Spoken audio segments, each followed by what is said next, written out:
study Stetson University, talking with one of our SPREES students. Of course, when Paul Radenhausen was here. You graduated in 2012? When did you graduate? 2011. 2011. So Yeah. when Paul was here, we weren't called SPREES, Stetson's program in Russian, East European, Eurasian Studies. We were just Russian Studies. And Paul was in the honors program and an outstanding student in Russian Studies. And he's had, I think it's fair to say, an original trajectory after he graduated from Stetson University. Yeah. So, Paul, why don't you just tell us who you are, what you do, where you are, and so hit it. Well, yeah. So I'm currently in Bishkek, Kyrgyzstan. I've been here for almost 7 years. I came here. I spent a year working to kind of get money together, and then came over here to teach English. First at just a language school, and then now at a like a private school. And I guess I will be the head of the secondary school starting next year. But yeah, I've been working on that. I'm working on my my master's in teaching. I'm going to take a year off because of the new job, but yeah, I've been learning a lot, experimenting a lot. Are you doing I assume that the master's is online with a U.S. school? No, it's the American University of Central Asia in Bishkek. They have a partnership with Bard University in New York. And so if you complete the program, you get a Bard accredited degree for a fraction of what it would cost to go to Bard to get it. So you're getting a master's in education? No, Master of Arts in Teaching. Master of Arts in Teaching. That's great. What kind of classes do you teach there in Bishkek? I've been an English literature teacher for the entire. So I work at Silk Road International School, which is until recently was a Turkish-owned private school. Now it's privately owned. I mean, I guess it was privately owned before, but now it's Kyrgyz-owned. And so I've been teaching English literature there. This next year we might make some changes to the way classes are divided, because they always divided English and English literature. But yeah, so I've been the English literature teacher for 6 years now. At that school. Tell us about an average day. So imagine, I know it's COVID world, everything's crazy, topsy-turvy, but like, what was a day like for you last October? I mean, well, this year was different, because this year we actually implemented the idea of the teachers having their rooms. Prior to that, it was always the students that whatever the class was, like the teachers came to the room. So previous years, it was a lot of running around. This year, it was me sitting. If I didn't have first period, just sitting around, maybe checking some stuff, maybe just kind of, twiddling my thumbs until it was time for class. Because I'd usually have about, we had 7 periods. I'd have usually an average of 4 classes a day. So there'd be some dead time in between. Later in the semester, there'd be like grading in those periods, or just, I don't know, just messing around. But yeah, a lot of sitting around and then teaching. I mean, I like, my favorite days were days where I had where I was a little overloaded, and it was just like 5 or 6 straight lessons. Those are the best days. The worst days are when I only had like 2 lessons, because then I'm just sitting. You're teaching English language literature to Kyrgyz school children. So what ages do you teach, basically? I know that probably I teach pretty much everyone. I mean, it's predominantly Kyrgyz. A few years ago, with like sort of the troubles in Turkey, because our school was part of the big like Gülen movement. Once sort of tensions in Turkey got high, a lot of people ran away, or like were refugees from Turkey, and so they kind of like brought in a lot of people. And so like that was what, like 4 years ago. So before that, the school was probably like 75-80% Kyrgyz. and maybe like 15% Turkish, and then like the last 5% was just random other nationalities. The last few years, though, it's been more like 60-40, like, about 60, the majority is still Kyrgyz, but there's a significant Turkish population. Now that the school is not Turkish anymore, I think that that's going to shift again towards being mostly Kyrgyz. I think a lot of the Turkish students will go to other Turkish-owned schools. But yeah, mostly Kyrgyz, and I've always taught 7th to 11th grade. So basically, I mean, I always loved that until I started my master's. When I learned a lot more and wanted to like implement a lot of stuff, like I always thought it was great teaching like basically half the school, because I developed relationships with half the school. But it's one thing to have these great personal relationships. It's another thing to have like a great actual like sort of professional educational relationship. For them, they think it's great. They think the lessons are fantastic. But for me, it's like I think my lessons suck after what I've learned. And so I'm like, welcome to teaching. Welcome to teaching. Yeah.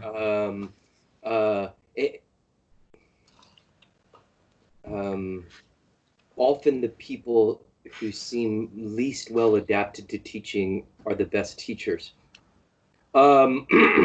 Teaching is mysterious sometimes. So how do these 13-year-old Kyrgyz and Turks respond to American and English literature?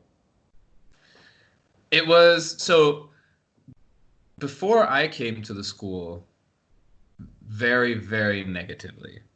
Like I would say, like, not to toot my own horn too much, but like I've very much changed the culture there. Before I got there, the previous 2 years prior to me coming to Silk Road, there were 4 English literature teachers in 2 years, and now they've had the same teacher for 6 years. It wasn't a class that had exams; it was a class that nobody really took seriously. And there was a lot of sort of kind of backlash when I started to like sort of force the students to really read, and and there's still a lot of students that don't take it very seriously, but there's a significant proportion that really start to get it. I try to, like, I think one of my strengths that I've developed is, like, I know it's been good. Like, I mean, you remember, like listen, like talking with Isaac and stuff, like about, things that, I don't know. I'm just good at listening to people and adapting to people. And so I feel like I've been able to take the literature and make it relevant to them, whether that's through social media and stuff like that. And so now I think it's mostly positive, as long as they can identify with it. What's their favorite I'm curious, what's their favorite text? So I try to pick a lot of, like, because that's the thing that we haven't really had like a set curriculum. So it's been like it's been up to me to just pick stuff. So I just like pick classics that I read in school, or that I know that are usually read in school. This next year we'll probably switch to like the IGCSE Cambridge system and kind of like follow what they do. Some books I love, they don't really love. And I also think maybe grade levels are bad. Like Huck Finn, the 8th grade, that might be too young, and so some of them like it, some of them don't. The book that's been consistently loved every year I teach it is The Giver. The Giver gets really, really positive reactions. That's Lois Lowry. It's like sort of the precursor to, like, so the reason they like it is it's focused on a child as the protagonist, but it's also like it's the book that generated all of these young adult dystopian stories. It was the precursor to those. So they love like Hunger Games and Divergent and stuff, and then so they really enjoy engaging with this story because it's sort of like it's different, but it's still it's still relevant, and they can identify with a lot of stuff in it. So that's the one that almost every year gets really positive reactions. What's their general level of English? It really depends. So there are some students who have extremely high, like near native level or native level English, in some cases because they lived in Canada or the US for a lot of their childhood and then moved back to Kyrgyzstan with their parents. In some cases, they're just kids that watch, just live and breathe American culture, just like watching TV shows and movies and stuff all the time. But then there is because of the business side, they, like, so those good students generally get like scholarships and stuff. So they need sort of other people to pay full price. And in some cases that means sort of compromising on quality, which some other places maybe have seen similar. I'm familiar with that business. So that similar, business model. similar. Yeah. So so you end up in some cases with students who speak beginner level English. Like they can do the alphabet, they can have a basic hello, how are you conversation, and not much more than that. Wow. So, but then again, you'll have them in the same class with a student who is a like absolute native level English speaker. So maybe I mentioned to you that I taught in an English language school, Spitschkola Piaz, in Moscow, in 1992, maybe 1993, a long time ago. In any case, right after it was the Soviet Union. And I had a similar, like I taught the high school level, and there were kids in the classes who were like native speakers of English. They had excellent level of speaking, and then other students who weren't ready at all, and probably for the exact same reasons that you just noted.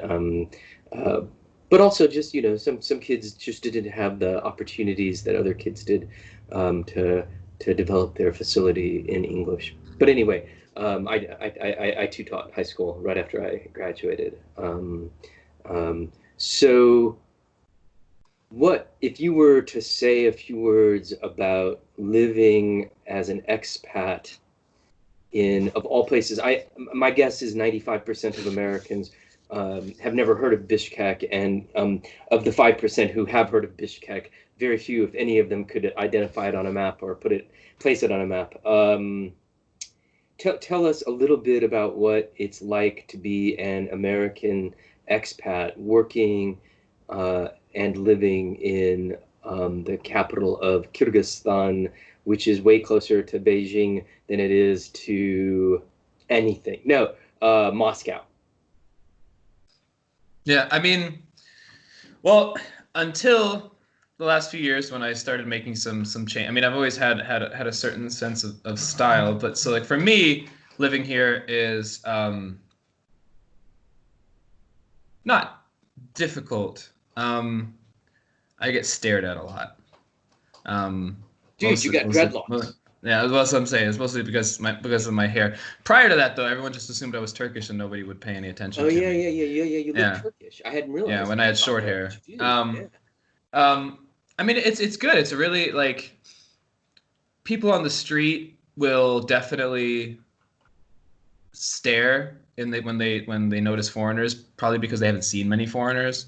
But when it comes to interacting, like at the school or with with like people at universities and stuff, people are extremely friendly people generally.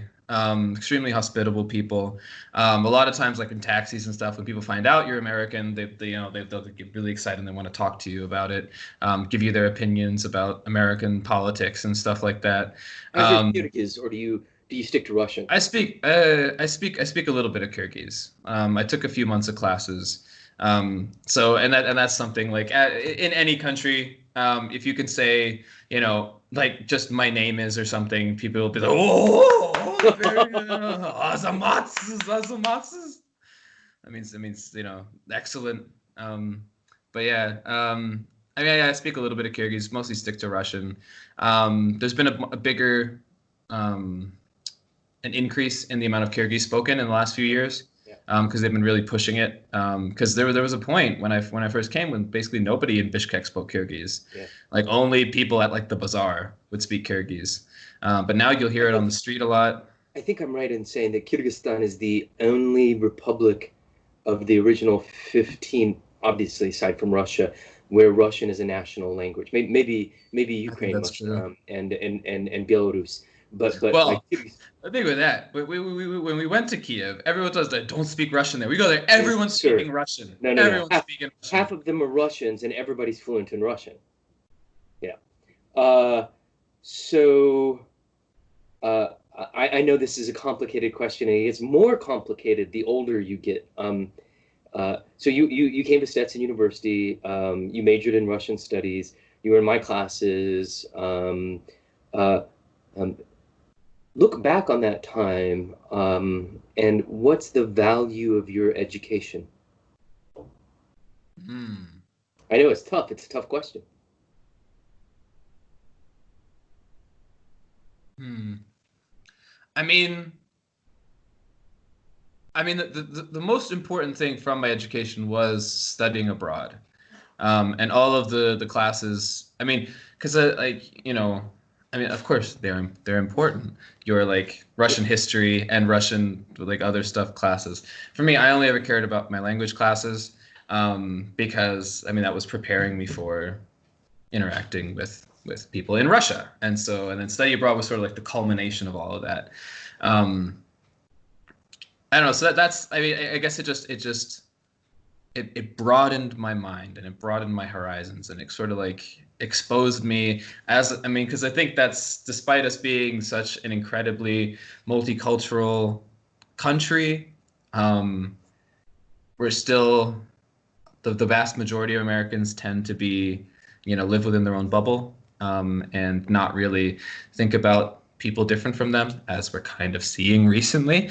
um, it's and so that was a big thing, was like really getting like sinking my teeth into another culture, another side, a complete side of the world, um, and then going to Moscow really, that I mean that's I think I changed more in that semester than I did at any other point in my life. Yeah, I remember that. So I can't remember. Did you go abroad only once, or did you do a summer Only program too? once.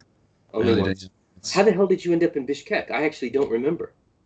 Well, it was so I like to be different, Huh? which I mean you can't see. I mean, other than the hair, you can't really see it much here. I mean, my students could tell you. Um, I dress up for school, and I have quite the wardrobe. I like to be different. So I'd This is already been also the new. bit. I, I remember you with like basketball shorts and t-shirts as a student. yeah. Yeah, yeah, I don't really wear the baggy clothes anymore. I'm Yeah. much more, slim fitting and stuff, although they maybe fit a little too slim after the quarantine. Um, but crap, what was remind me of the question? I just No, lost my I was train of thought just right there. I think a lot about the value, and I hate that word and I love that word of education.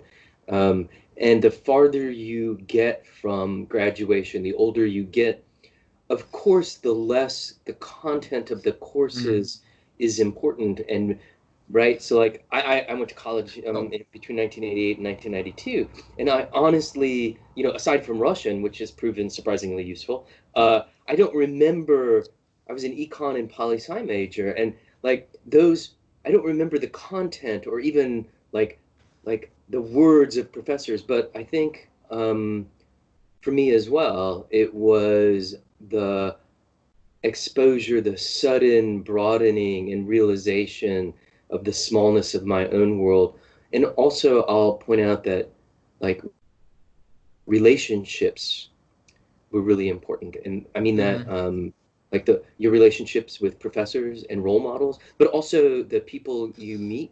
I mean, those are still in many respects my friends, right? Like, and that's generally true. And I married my college girlfriend, um,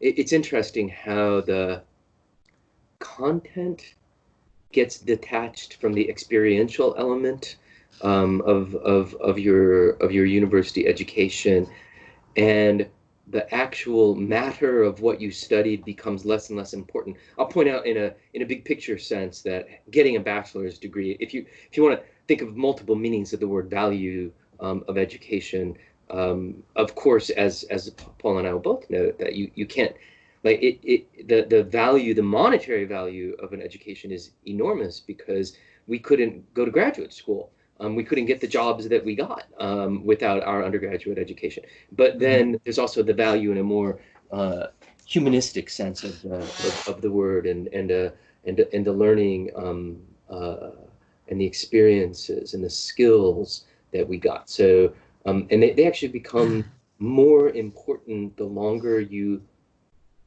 are away from college, the older you get, and the actual content. I'll just observe. So I'm thinking about this.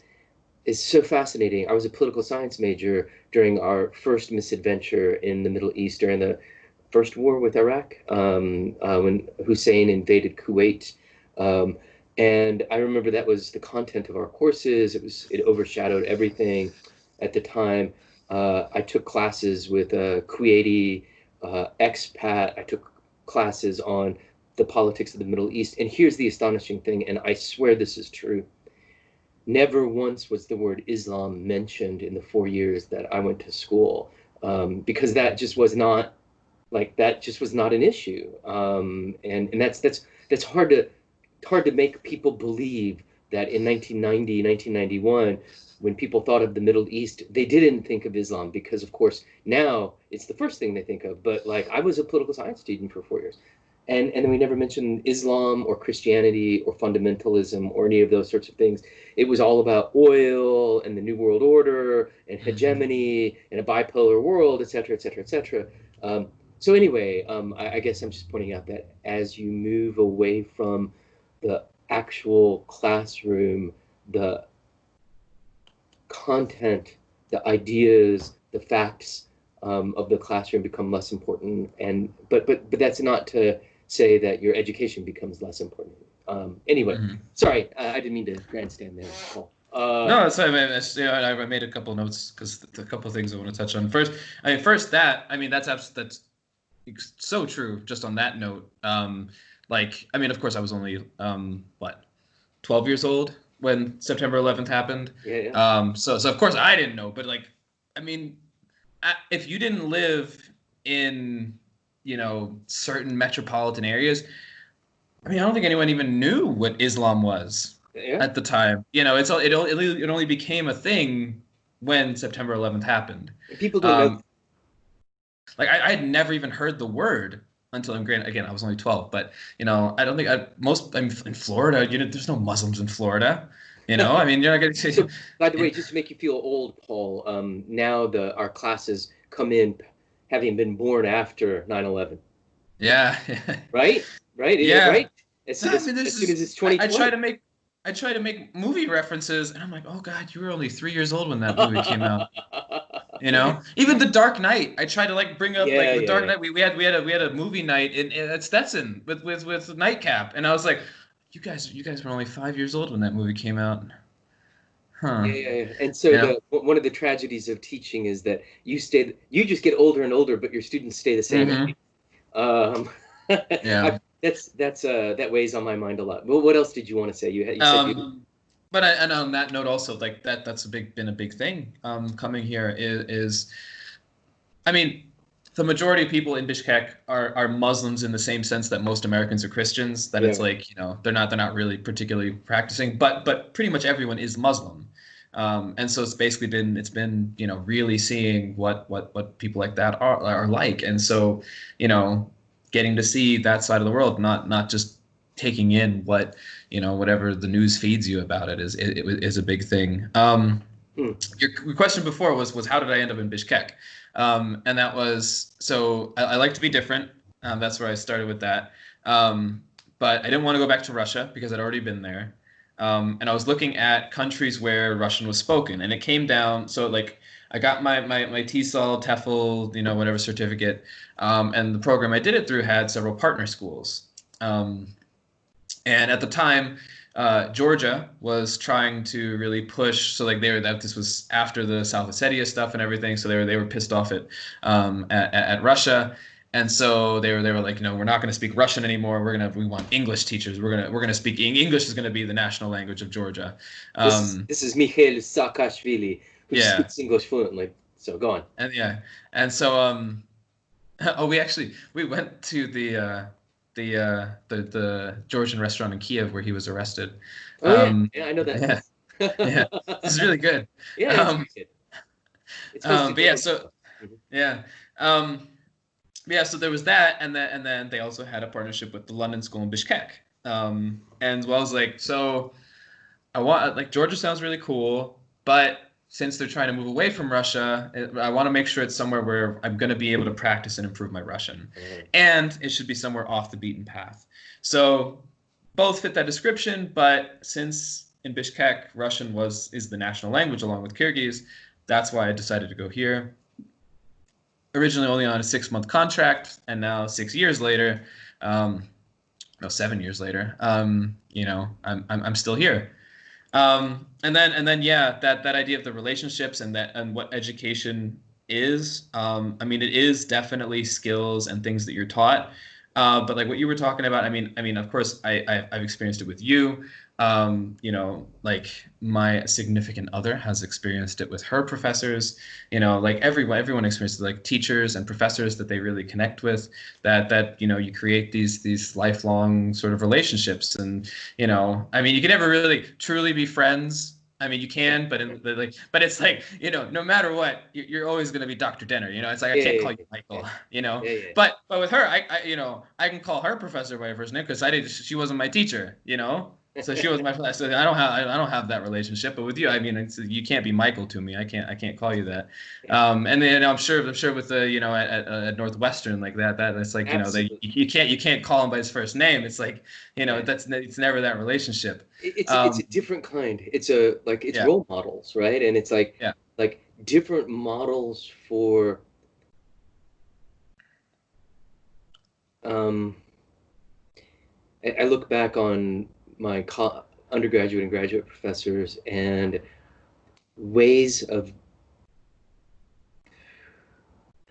being intellectuals, ways of demonstrating knowledge to colleagues, to students, and to the general public. That's, you know, those are the things that you learn, and that you could never get, and therefore it's almost impossible to get those experiences outside of the undergraduate experience, right? Because it's just, yeah.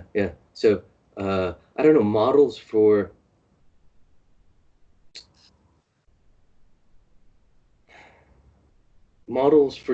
how you treat other people as an intellectual, as somebody with authority, with knowledge, and all that. I mean, and I'm sure it's not just intellectuals. I mean, I don't know. I'm only an intellectual. I'm only a scholar. But anyway, I just always remember one of my professors asked me to help him move stuff from his old house to his new house. And I spent all day doing it. And at the end of the day, we opened a beer and we sat on a picnic table and just chatted, and he didn't pay me. And I remember thinking that it was both very strange and really great that he didn't pay me. Like, right, I was a colleague or a friend, or like anyway, different ways of connecting with people is what you learn as in college. That's the most important lesson. Well, and it's like, it's not only in college, because it's like, because that was, so you know, when I graduated and then I decided to go into teaching, it was like, okay, I want to be you, you know? And then I realized that it's like, okay, being a college professor, I also have to do research and all this crap. And I'm like, I don't want to do that. I want to have an impact on people. Like, I want to have the same kind of impact that these teachers have had on me. And then I was like, well, in this country, these kids are growing up, like, especially at Silk Road, like very privileged kids, from rich families, never been told no kind of stuff. And so if I can have an impact on them, it's like, that's helping to shape the future of this country. Yeah. And I've had, I think at least 3 times, I've had students tell me, Mr. It's Mr. Paul, right? Because it's like here, they're directly translating the Kyrgyz and the Turkish, which is they don't call people by their last name. It's, you know, like Paul Bey or Paul Baykeh. It's like, you know, they always do like that. So, you know, like Mr. Paul, you know, I thank you. Like when they graduate, I've learned so much from you. Not so much in the classroom, but just like as a person. Yeah. You know, and it's like, and at least 3 times I've had students tell me that. You know, just like, you know, thank you so much for you taught me, not really in class, but just the way you are, and, you know, like you said, the model that you've presented. Because I think it's so hard to teaching, because like there are certain things that you can learn certain operations, certain rules, whatever. But teaching is such a personal thing, and Yeah. and that's what I meant when I said earlier that sometimes the best teachers are the ones who seem least adapted to it, and it always surprises you. Like there are plenty of bad teachers, don't get me wrong, but there's no one good model. There's no one Yeah. model of a good teacher. Yeah. And so I guess what is Tolstoy's all all bad teachers are the same in their badness, but all good teachers are different in their Mm. goodness. Oh yeah, absolutely. Yeah. I mean, I've seen a lot of good teachers and a lot of bad teachers, Yeah. and yeah, there's been like I've seen good teachers where I like that wouldn't work for me.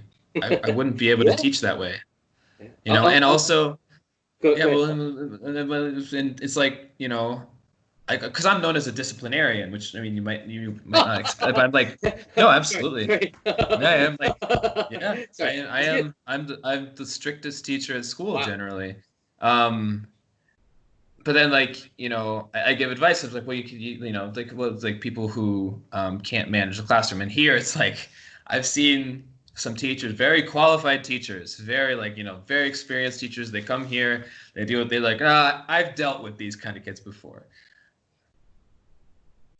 1 month, 2 months in, it's like, what am I doing here?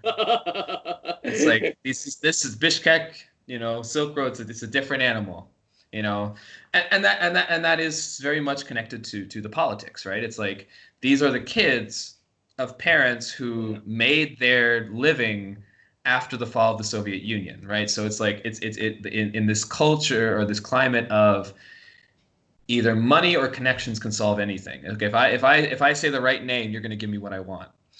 And so they're not used to hearing no ever, Yeah. especially from teachers, I, right? I can And only so imagine. and so it's a battle. I don't have to deal with it, but new teachers always do, and I'm like, you gotta come in hard, you know. But it's like, but my style doesn't necessarily work for somebody else. It's like you Yeah, have yeah. to have that personality. You have to be able to drop the hammer, and some people don't have the nature for that. But I've also seen teachers who can essentially kill them with kindness, and they Yeah. get the same good behavior as I do, but from the complete opposite spectrum, I or had the a opposite end of the spectrum I had rather. another graduate student, a good friend of mine, still to this day, a very good friend of mine, at Northwestern, and his Russian was terrible, frankly. Um, and I remember Irina, our pedagogy teacher. She sort of ran the graduate program, the graduate teachers of Russian at Northwestern, and she observed his class and came out and said, "He's the best teacher we have. He just gets up there and he doesn't say anything, but instead all the students talk." And I was like, "Oh, right, right." He didn't say anything because he didn't speak Russian very well, and so Mm, his technique was to just always like not his thing was to say like 5 words during the entire class, hmm. which if you're a language teacher is a marvelous way to run a class. I mean, that's got to reduce that teacher talk time. Yeah, yeah. Paul, thank you so much. You got to run. I got to run. Um, uh, any words of wisdom that you want to impart on current or potential or future students of Russian language at Stetson? Well, they still have to study abroad, right? No. So you Okay, so identified that as study abroad. So study abroad. 100% study abroad. Nothing will affect or improve or just influence you and your education, especially if you are going in that language direction. Nothing compares to studying abroad. yeah, of Like course. nothing can replace it. I mean, not to say that any of my classes No, with Olga or with you weren't like incredible, but like they were just preparing me for that. yeah. That was the real thing. Dr. Fowler and I often say to one another, our job is getting students to study abroad. And Yeah. that right, yeah, and that makes it like, oh yeah, yeah, that's what we're. And then if you make that your goal, all of a sudden everything else Yeah. becomes. preparation, and it doesn't diminish the importance. It just increases the importance of all the ancillary stuff. Anyway, thanks so much. I'm gonna stop recording, and then you and I are gonna chat for a couple seconds, and then I gotta bounce. Okay.